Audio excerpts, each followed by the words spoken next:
Hello, and welcome to the second of our Life Sciences lessons for grade 11 on the digestive system. In the first lesson, we had a look at how the digestive system works and what happens to food as it passes through the digestive system. What we're looking at now is going to be a little bit more complicated. For example, if food is good for you, does that mean the more food you eat, the better it is for you? Now, we know that isn't true. So what we're going to be looking at now is we're going to be looking at something called homeostasis. Your teacher might have discussed this with you in class.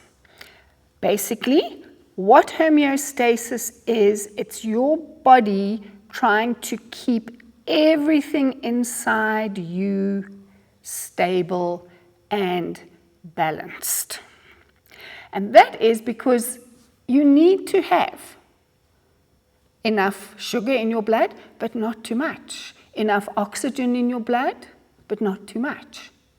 And keeping the balance of substances inside your body is what we call homeostasis. Let's have a little look at homeostasis so you can first understand the concept before we apply it to the digestive system. So, what we're looking at now is, what do cells need to survive? Inside your body, you've got millions of cells.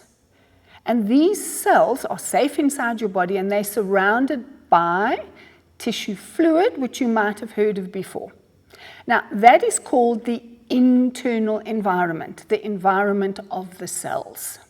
And it's very important that in this internal environment, there's sufficient food, sufficient water, sufficient oxygen, waste must be removed, and the temperature must be correct. You can think of your cells as little babies. When they want food, they want it now. So there's got to be food right next to the cells. And homeostasis is your body making sure that these cells have what they need when they need. Oh, also, not too much, but also not too little. So let's have a look at this diagram. You can think of yourself like this suitcase. And everything inside it is all your cells. That's your internal environment. What is outside your body is the external environment. Now, the things you need, food and oxygen, water, they're all in the external environment, so your body has to be able to take them in. And here we have food, salts, and water going into our body, into the digestive system, where they are broken down. But we also need gases. Oxygen needs to be taken in because those little cells need the food and oxygen. How does the food and oxygen get to the cells? It goes into the blood, and the blood then takes the food and oxygen to the cells. We also need waste to be removed, and that is done by the urinary system, which we're going to be studying later. So basically, homeostasis is all about making sure the cells have everything they need. Food isn't the only thing that is controlled by homeostasis. You also have your body temperature. Too hot, too cold, your body adapts so that your body temperature is kept constant. Your water balance is important, but both of those we're going to be looking at in later lessons. What we're concentrating on now is we are looking at how the different organs in your body work together to control your blood sugar level. So, the level of glucose in the blood needs to be kept at a more or less constant level. Reasons: it's got to be high enough because cells need glucose or sugar for energy. But it mustn't be too high because, as you learnt in previous years, sugar, the amount of dissolved sugar, actually affects how osmosis occurs. And if there's too much sugar in the blood, the cells aren't going to be able to absorb water properly. So your body wants to keep the amount of sugar in your blood not too high, not too low, just right. How does it do this? So we've just said glucose level needs to be kept more or less constant. And there are two organs that work together for this. If the blood glucose is too high, and that usually is if you've eaten a meal that's had lots of sugar or carbohydrate, the pancreas, that's this organ, produces insulin. And insulin is a hormone which reduces blood glucose. If the blood glucose is too low, and that usually is if you've been fasting or if you have done a lot of exercise and you haven't eaten, the blood sugar level is too low, the pancreas produces another hormone called glucagon to try and boost your blood sugar level. Now, while the hormones are produced here in the pancreas, most of their action, where they have an effect, that occurs in the liver and in other parts of the body. So let's have a look at a situation where there is not enough glucose in the blood. Your cells need glucose for energy. So the pancreas produces a hormone called glucagon. And the way you can remember glucagon is you can think of the cell saying, glucose gone, glucagon. And that tells you this is when your body or your blood is short of glucose, and it will then boost the blood glucose level. How does it boost the blood glucose level? It goes to the liver, and the liver converts stored glycogen to glucose, which is released into the blood. And this is what's happening here. Here's the pancreas, there's glucagon, there's the liver, and the liver is now releasing the glucose into the blood, and that increases the blood glucose level. So your cells will have enough glucose to be able to provide for their energy needs. Now, let's have a look at the opposite situation where you've been to a party and you have just picked out lots of sugary things, lots of carbohydrates, and all of this goes into your blood. Way, way, way too much sugar. So your blood glucose level is too high. So what the pancreas does, it produces the hormone called insulin. So here we have the pancreas, and the pancreas is producing insulin. And insulin has several effects. One of them is it goes to the liver and tells the liver to absorb glucose and store it as glycogen. The other effect of insulin is it stimulates all the cells of your body to absorb glucose and use it. So your body uses glucose more quickly. Also, what is shown here, if you eat too much sugar, the fat cells are stimulated to take in the excess glucose and store it as fat, which is why some people put on weight if they eat, or they put on fat if they're eating too much in the way of carbohydrates. The final effect of insulin is it brings the blood glucose level down to manageable limits that will not damage the cells. Now, this is quite a difficult section to understand, and it's very, very often given to you in terms of some type of cycle. And you have to be able to look at whichever form it's given to you, you have to look at it and be able to work out, well, what is happening here? Sometimes you would be given a cycle like this, and in each of these little boxes, you would just have a number 1, and you would have to explain what's happening at that particular point. So let's have a look and see what's happening. Okay, first of all, blood glucose levels too high. Pancreas releases insulin, it goes to the liver stores the glucose, and that brings the blood glucose level down to normal. Opposite, if your blood glucose levels are down, not enough glucose for the blood, the pancreas produces glucagon, and glucagon acts on the liver and the cells and the liver converts glycogen into glucose. The cells, they basically just use up the glucose, and then that brings the blood sugar level back to normal. This is one way it's shown. Okay, another way of looking at it is you can have a system of cycles where the important things here are the two organs, and you then have high blood sugar level going to the pancreas. Pancreas produces insulin, which stimulates glucose being converted to glycogen, which then lowers the blood sugar level. So you have to be able to follow all of this. Or you could have low blood sugar level, which influences the pancreas again. Glucagon is produced, and that stimulates the liver to convert glycogen to glucose, which then raises the blood sugar level. You have to be able to interpret what is going on.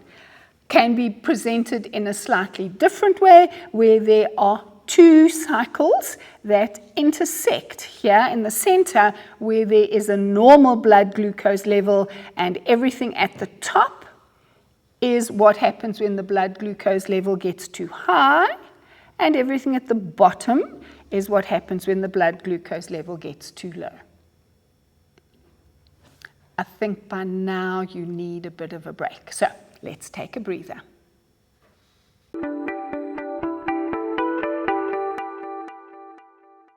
Welcome back. I hope your blood glucose levels are now nice and calm at the correct level, because we're now going to start looking at exams. What can you expect when you get to an examination? What types of questions are asked? There is a set of practice questions that you need to do to give you the idea of how questions are asked. I'm going to look at the categories of questions, and then we're going to have a look at one or two of the more difficult questions, and I'll lead you through it to help you in how to actually answer a question like that if you see one in the exam. Because there will always be questions in an exam that you need to think a bit about it first. And you mustn't let those throw you, because you can work them out. Okay, so let's have a look what can be expected. Okay, so first of all, in an exam, there are always basic theory questions. Have you learnt your work? Do you know the name of this part? Do you know what it actually does? If you are given a picture, can you identify the different parts and link them to the functions that they actually carry out? There will always be quite a lot of these questions, and for this, you need to learn your work. Then, there will always be questions which test your understanding.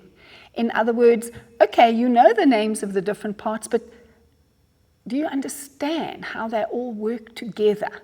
And those questions are slightly more tricky than the straight theory questions. And some of the things you have to know is, what about the digestive system makes it very, very effective in being able to do its job, being able to digest food to keep us alive? Then, what's also important is the different parts of the digestive system all work together. So you have to know how these different organs actually work together in an integrated system. You have to know how the intestine and the pancreas and the liver and the stomach all work together for the end aim, which is getting food to your cells. Then, there will always be the application questions. And these are the ones where you are given something that you've never seen before. Don't let that throw you into a panic. It will be related to something that you have seen. And if you keep calm and you look at the picture you are given, or you read through the passage you are given, you will be able to work out how it links to what you have actually done in class. And once you've worked that out, then it's easy to explain what's going on. So that's interpreting new situations and relating them to the work you have done in class. Then the next aspect is the second specific aim, which is practical skills. And in your practical skills questions, and there will always be some in every exam paper, there will be interpretation. Graphs, tables, you will have to look at them and say, well, what is this table telling me? What is this graph telling me? So that's interpreting graphs and tables.